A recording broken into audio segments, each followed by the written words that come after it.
추석 연휴죠. 그러니까 추석 분위기가 물씬 나는 배경 화면으로 선택을 했고요. 요즘에 가장 많이 궁금해하시는 질문부터 제가 답변을 드리고, 그 다음에 이제 미국의 소매 판매 사전 자료 있죠. 사전 조사 자료가 9월 16일에 발표가 됐습니다. 이게 추정치기 때문에 뭐 정확한 거는 확정치가 아니지만, 근데 흐름 정도는 충분히 파악이 가능하거든요. 그래서 빠르게 확인하기 위해서 따끈따끈한 자료를 가지고 미국의 실제 소비가 어떻게 변화하고 주식시장이 앞으로 어떤 영향이 있고 어떻게 전망해 볼 수 있을지, 이런 것들을 한번 알아보는 시간을 가져보겠습니다. 지금 철저한 종목 장세죠. 그래서 오르는 종목만 딱 오르고, 대형주부터 일반 오른다 하던 종목들은 오히려 좀 떨어지거나 소외를 받는 이런 주식시장이에요. 그리고 또 하이퍼 인플레이션이 온다 뭐 이런 얘기도 나오고, 또 최근에 중국발 위기설도 나오고 하는데, 그래서 지금 주식을 해도 되냐 이런 질문이 굉장히 많죠. 근데 영화 타짜 보셨습니까? 거기에 고니 역할을 한 조승우가 이런 말을 하죠. 그러니까 쫄리면 뒤지시든가, 주식하다 무서우면 뒤져라, 이런 말이 절대 아니에요. 오해하지 마시고요. 주식시장의 역사는 항상 불안의 벽을 타고 올랐다, 이 말씀을 드리는 거예요. 그림 보시면은 지난 2000년대에 IT 버블이 붕괴를 했죠. 그리고 나서 글로벌 경제가 굉장히 둔화가 됐어요. 그리고 나서 2001년 9월 11일에 미국의 쌍둥이 빌딩이 무너지는 9.11 테러가 있었죠. 세계 경제는 굉장한 공포에 질렸습니다. 그림이 우리 코스피인데, 코스피는 그때 이미 반토막이 한번 났었거든요. 근데 여기서 2001년 9월 10일을 맞고 여기서 추가로 더 떨어지게 돼요. 그런데 경제 위기를 우려했던 각국 중앙은행은 어떻게 했습니까? 역시나 저금리 정책을 펼쳤고요. 또 정부가 지출을 확대했죠. 이렇게 돈풀기가 시작됐고, 2002년에 주식시장 및 부동산 시장은 굉장히 큰 폭으로 상승을 하게 됩니다. 2002년 당시 뉴스 기사인데요. 2001년도부터 2002년 사이에 우리나라 아파트 값이 당시에 30% 이상 올랐고, 주식시장은 9.11 테러 직후부터 2배가 상승했다, 이런 뉴스 기사가 있죠. 그리고 그때 뉴스 기사가 당신도 파산자가 될 수 있다, 거품 경제 터지는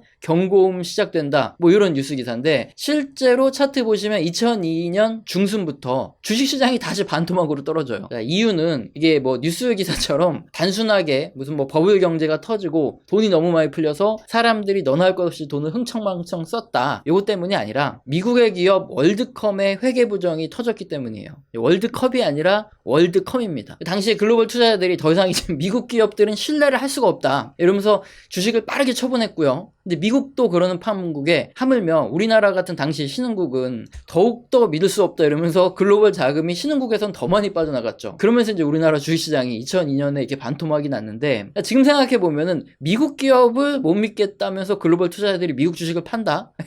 지금으로서는 상상도 할 수 없는 일이지만 2002년에는 실제 그랬어요. 왜 그러냐면은 2002년에 미국의 월드컵이 파산하기 전에 2001년에 세계적인 미국의 에너지 기업 엔론이죠. 이런 회사가 있었는데, 여기서 먼저 회계 부정 사건이 터졌습니다. 당시에 이 엔론이라는 회사는 각종 유령 회사죠. 페이퍼 컴퍼니를 통해서 굉장히 큰 부채가 있었는데 요거 거기로 다 보내고, 고정 자산들 이런 것들도 거기로 다 보내요. 그래가지고 마치 엄청나게 수익이 잘 나는 견실한 기업인 것 마냥 재무제표, 이 회계를 조작하는 방법으로 미국의 7대 기업으로 이렇게 시총이 커지고 이름을 굉장히 날렸던 이런 회사였는데, 회계 조작이 딱 드러나서 완전히 쫄딱 망했습니다. 그런데 1년도 지나지 않아서 2002년 미국의 아주 거대한, 거의 뭐 그 당시 엄청나게 컸던 통신회사 월드컴이 무리한 인수합병을 계속 해왔고, 그러면서 실제 적자 회사를 마치 견실한 회사인 것처럼 이렇게 꾸몄다, 이게 드러나면서 역시나 회사가 쫄딱 망하고 주가가 폭락을 했죠. 이걸 본 글로벌 투자자들은 어떻게 생각을 하겠습니까?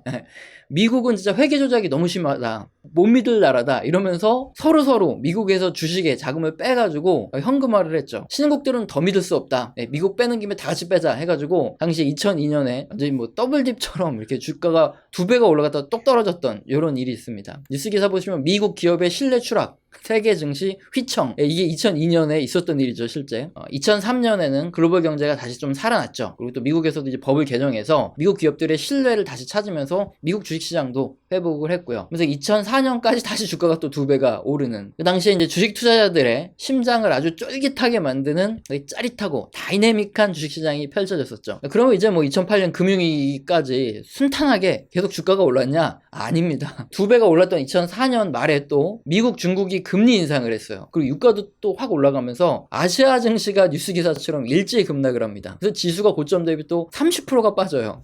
굉장히 스펙타클하고 다이나믹하죠. 장난이 아니죠. 만약에 우리가 2000년에 주식하고 있었다면 어떤 일이 생기는 거냐, 2000년에 주가가 일단은 IT버블 붕괴하면서 반토막이 나요. 그래서 코스피가 일단 반토막이 난 상태입니다. 근데 2001년 9.11 테러가 발생하면서 이미 반토막 난 거에서 또 20%가 또 빠져요.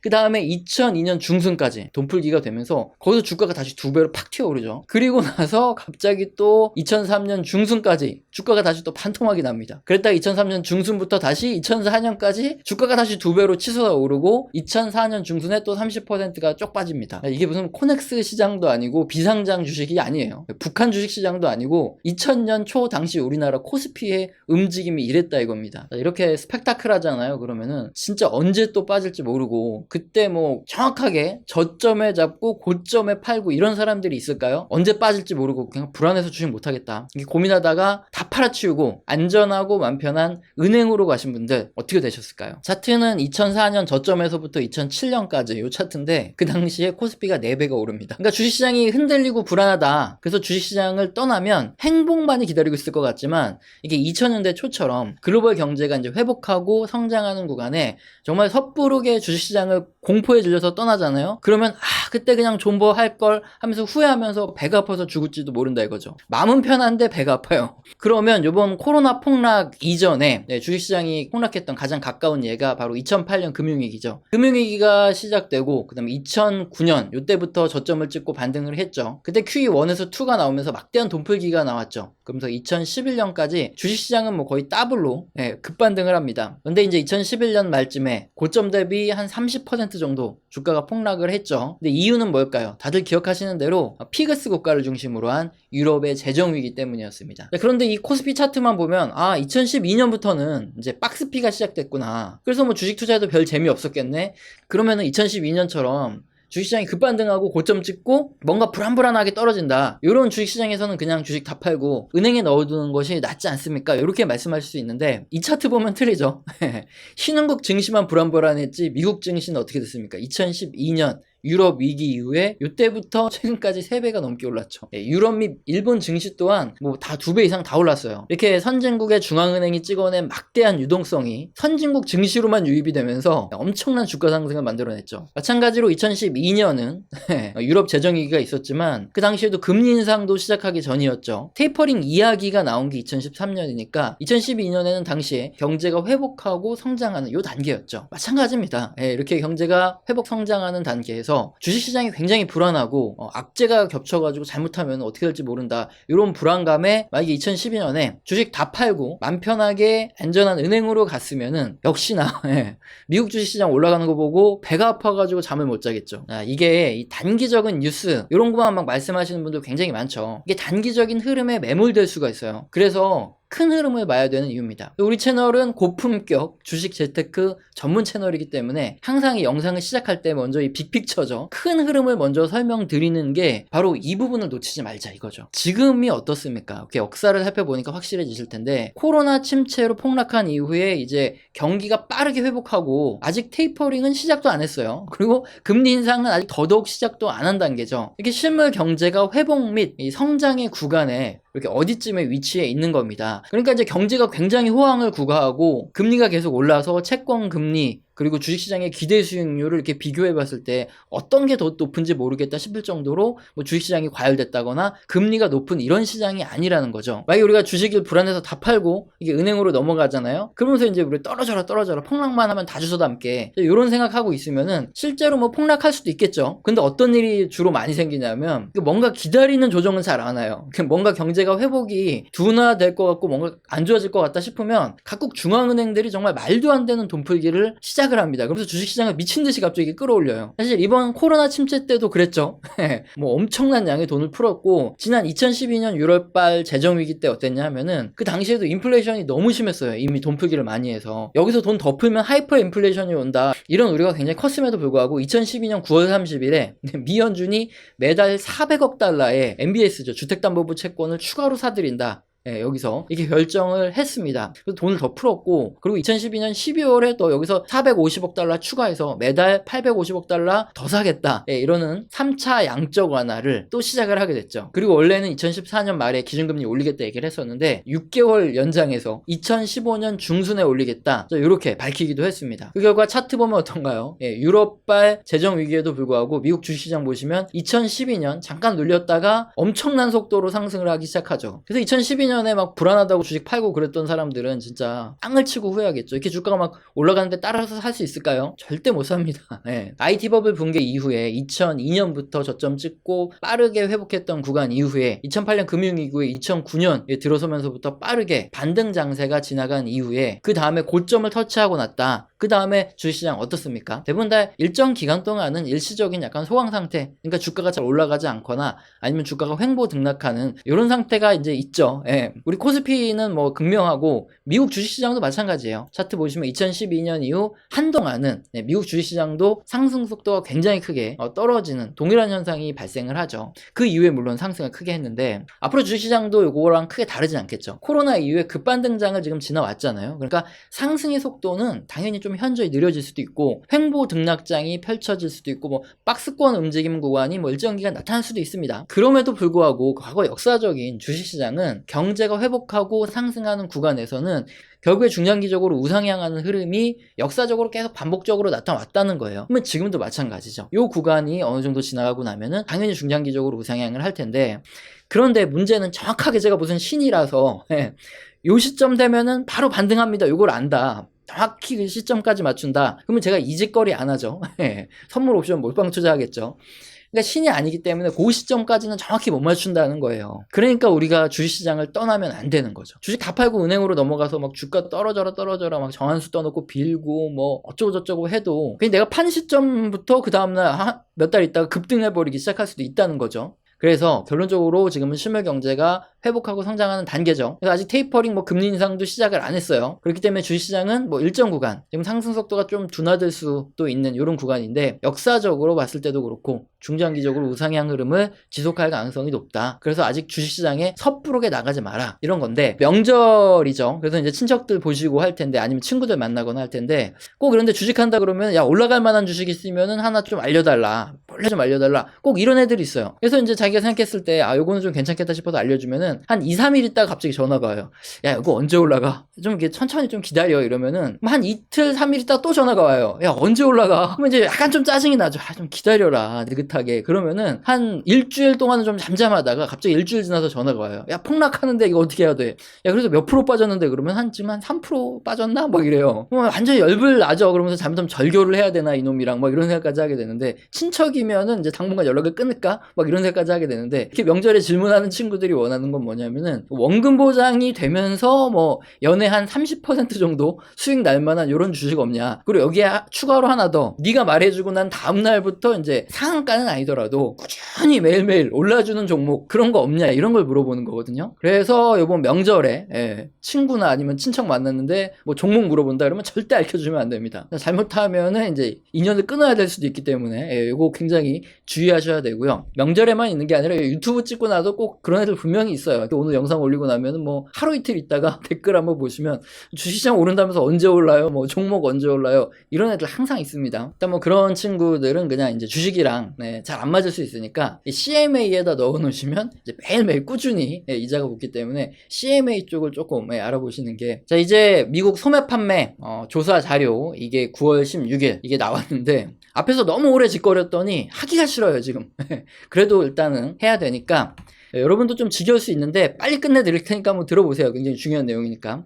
지금 그림이 미국 전체 소매 판매 이 사전조사 자료입니다. 근데 이걸 우리가 왜 봐야 되냐? 미국의 소비가 증가하는 구간에 우리나라 수출도 증가하고요. 우리나라 수출은 코스피랑 유사하게 움직여 왔으니까 미국 소비가 우리나라 코스피랑 굉장히 유사하게 움직인다 이거예요. 그래서 미국 소비가 빠르게 늘어나는 구간에 우리나라 코스피가 잘 오르기 때문에 우리가 미국 소비를 볼 수밖에 없는 거죠. 그러면 미국 주식시장은 미국 소비랑 상관없냐? 아니죠. 미국 GDP의 70%가 소비예요. 그러니까 미국 주식시장에서도 소비가 굉장히 중요합니다. 자, 이제 왜 봐야 되는지 알았으니까 열심히 한번 봐볼까요? 코로나 직전까지 미국 소매 판매 기울기와 현재 기울기를 이제 봐야 되겠죠. 딱 봐도 아시겠지만은 코로나 이후에 진짜 급속하게 소비가 늘어납니다. 코로나로 어렵다 힘들다 그래도 미국 전체 소비 데이터 보면 완전히 다른 세상이죠.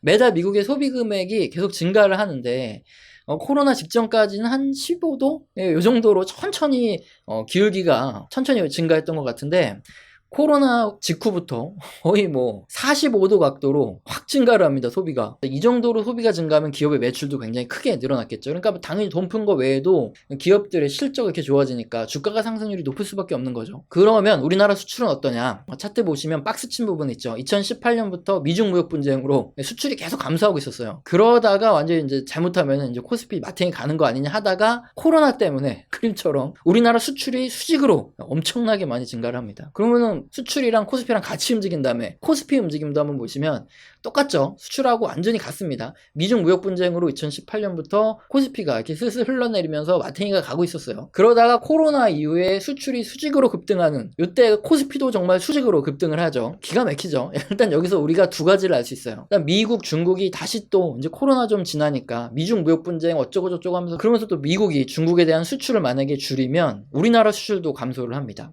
왜냐면은 우리나라 수출 국가 중에서 VIP가 이제 미국이랑 중국인데 중국으로도 굉장히 많이 수출하잖아요.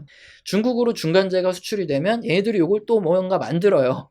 좀 덧대해가지고 뭘 만든 다음에 요걸 다시 또 미국으로 이렇게 수출을 하기 때문에 그래서 미국이 중국에서 수입을 감소시키면 어쩔 수 없이 우리나라 수출도 감소합니다. 뭐 그런 얘기가 나오기 시작하면 당연히 코스피가 빠지는 건 당연하고요. 두 번째는 미국의 소비가 뭔가 더 이상 좀 증가하지 않는 그러니까 소비가 증가하지 않는다는 소리는 그림의 화살표가 평평해지는 거예요. 지금 이제 45도로 올라가고 있는데 이게 점점 낮아져서 평평해진다. 소비가 뭔가 더 이상 증가하지 못한다. 그러면 이제 코스피가 잘못하면 그때부터는 아래로 내려올 수 있습니다. 횡보가 아니라. 그러니까 그때부터는 주의해야 되는데 이유가 뭐냐면은 지금 보여드리는 그림이 미국의 소매 판매가 전년 대비 몇 % 증가했냐 이거예요. 그러니까 전년 대비 증감률 지표인데 그래서 4월에 이때부터 증가율이 꺾이죠. 뭐 지금도 이제 10% 훨씬 넘게 이렇게 증가를 하고 있는데 이것도 사실은 전에 비하면 엄청나게 높게 소비가 증가를 하는 거예요. 그럼에도 불구하고 근데 주식쟁이들은 어떻습니까? 글로벌 주식 투자자들은 현재가 아니라 미래를 보죠. 전년 동기 대비 상승률이 조금씩 둔화된다 하면은 얘네들이 기가 막히게 또 투자를 줄여요. 그래서 지금 코스피 보시면은 잘 오르다가 4월부터 주가가 횡보하고 내려오고 있는 거 보이시죠? 현재까지도 소비 증가율은 높은데 어쨌든 이제 성장률이 둔화되면서 코스피가 요 모양 요 꼴이다. 네. 물론 그림의 화살표가 완전히 이제 평평해지거나 떨어지게 되면은 뭐 계속 모니터링 하니까 제가 말씀을 드릴 거예요. 그래서 우리 영상 열심히 보시면 그러면은 알 수 있습니다. 자, 그럼 앞으로 코스피 전망이 어둡냐? 아닙니다. 네. 소매 판매 증가 속도가 좀 느려질 뿐 경기의 상승과 함께 코스피는 단기에는 어떻게 할지 몰라요. 하지만 중장기적으로 우상향할 가능성이 굉장히 높아요. 그림 보시면 미국의 소매 판매 증가율이거든요. 제가 일부러 박스를 쳐놓은 구간이 뭐냐면은 미국 소매 판매 증가율이 전년 대비해서 확 증가하는 구간이에요. 계속 소비가 늘어나는 구간이죠. 이런 구간은 당연히 우리나라 수출도 증가할 경우가 많았고요. 이때는 우리나라 코스피에서 10종목 중에 한 7종목이 올라가는 이걸 뭐라 그러죠? 대세 상승장이에요. 반대로 이제 박스 치지 않은 구간은 증시가 잘 상승하지 않거나 아니면 오히려 하락하는 이런 구간들이 박스를 안 쳐놓은 구간이죠. 이때는 굉장히 주의를 해야 되는 구간인데 나는 돈도 많고 시간도 많다. 네, 그리고 돈은 뭐 이미 충분히 쓸 만큼 가지고 태어난 금수저다 하시는 분은 뭐 그런 분은 뭐 박스 친 구간만 주식 열심히 하시면은 됩니다. 그리고 나머지 구간에서는 쉬셔도 되죠. 그런데 그런 분들은 몇 안 되죠. 나는 아직도 배가 고프다. 나는 흑수저다. 가진 거 하나도 없다. 그리고 사표를 딱 써가지고 직장 상사 싸대기를 딱 때리고 그렇게 퇴사하는 그날까지 나는 멈출 수가 없는 인간이다. 이런 분은 이런 힘든 시장이라도 어쨌든 열심히 공부해서라도 투자해서 수익을 낼 수밖에 없는 이런 상황이죠. 그래서 이런 시장에서는 돈이 일단 들어온 만큼 들어왔고 여기서 추가로 어떤 종목으로 돈이 몰리냐 성장성이 다른 기업 대비 월등히 높아지는 전년 동기 대비로 계속 증가하는 이런 기업들로 자금이 선별적으로 들어가기 때문에 앞으로 이제 개나 소나 오르는 이런 장세는 끝났다. 여러 번 말씀을 드리고 있죠. 그래서 이제 팁을 좀 드리면 모든 산업은 수요와 공급의 사이클이 존재하죠. 근데 수요는 항상 일정이 증가하는 이런 산업들이 많아요. 근데 기업들 같은 경우에는 일단은 뭐 제품이라든가 아니면 서비스 가격이 올라갈 때 공급을 확 늘리죠. 그리고 나면은 가격이 떨어지는 기간, 그러니까 공급이 너무 많아서 수요 대비 그래서 가격이 뚝 떨어지는 기간 생기는데 가격이 떨어지면 이 친구들 기업들은 수익이 안 나니까 아예 공급을 안 해요. 그럼 다시 공급이 없으니까 다시 수요 대비 공급이 부족해지는 이런 구간에 이 기업의 이익 성장률이 굉장히 높아지거든요. 이때가 우리 투자할 타이밍이라는 거죠. 주식 투자의 두 가지 중에 가장 좋은 거는 우리의 미래 생활을 바꾸는 이런 종목들을 투자하는 게 가장 좋은데 근데 이건 이미 많이 조명받고 많이 주가도 올랐으니까 이제부터는 아마 이렇게 사이클이죠. 수요 공급 사이클에 의해서 수요는 늘어나는데 공급이 부족한 이런 기업, 이런 산업 사이클에서 상승하는 종목이 더 많이 나올 겁니다. 사실은 이게 이제 지난 영상들 찾아보시면 제가 이제 올라갈 산업이나 종목 같은 것도 간간히 자주 얘기를 드렸어요. 네, 옛날 영상 찾아보시면. 근데 제가 공개 영상으로 쫙 올리잖아요. 그거 이제 방송하고 나서 제가 사거든요. 근데 수익이 굉장히 잘 나 있어요. 근데 저만 사는지, 네, 뭐 고맙다는 말하는 분도 없고, 이제 그런 영상 올리면 오히려 조회수가 안 나왔었어요. 뭐 몇몇 정도는 뭐 방송하고 바로 안 올라간다고 욕이나 먹고, 뭐 그랬었거든요. 그러니까 이게 뭐냐면은 어떤 화가가 뭐 거의 10억이 넘게 팔리는 이런 그림들인데 그냥 아무나 가져가세요. 그래서 길거리에다가 딱 전시를 해놨대요. 근데 수많은 사람들이 그냥 지나가더래요. 아, 이거 어떻게 들고 가 무겁게 하면서 그냥 지나치던데, 근데 여기다가 이제 10억에 팔리는 그림이다, 내가 10억에 팔겠다, 이렇게 써붙여놨더니 사람들이 구름처럼 몰려들었다고 합니다. 그러니까 뭐 아무리 뭐 좋은 얘기를 하건 아무리 어떤 종목을 얘기하건 뭐 산업에 대한 거 공부를 시켜드려도 여기다 가치를 부여하지 않으면 사람들 잘 안 보고 별 가치 없게 생각을 한다, 뭐 이런 것도 약간은 좀 작용을 하다 보니까 열심히 들으시고 또 이제 이걸로 같이 하시는 분들, 의지가 있으신 분들한테 같이 좀 나눠드리는 게 어떤가, 이런 생각을 하고 있어서 이제 우리 방송 뭐 후원해 주시는 분들도 별로 없는데, 근데 어쨌든 이제 가끔 후원을 해주시는 분들인데 감사의 의미로 그래도 한 5만 원 이상 후원해 주시는 분들한테 제가 한 달 교육을 진행을 하고 있죠. 그래서 일단 교육이 다 끝나면 제가 이 프로젝트를 계속 진행을 할 건데, 어쨌든 교육이 나중에 다 끝나고 나면 나중에 이제 뭐 영상으로도 공개할 시간을 갖도록 하겠습니다. 그때까지는 좀 양해를 부탁드릴게요. 오늘 영상도 마음에 드셨다면 구독과 좋아요는 꼭 눌러주시고요. 명절 잘 보내시고요. 감사합니다.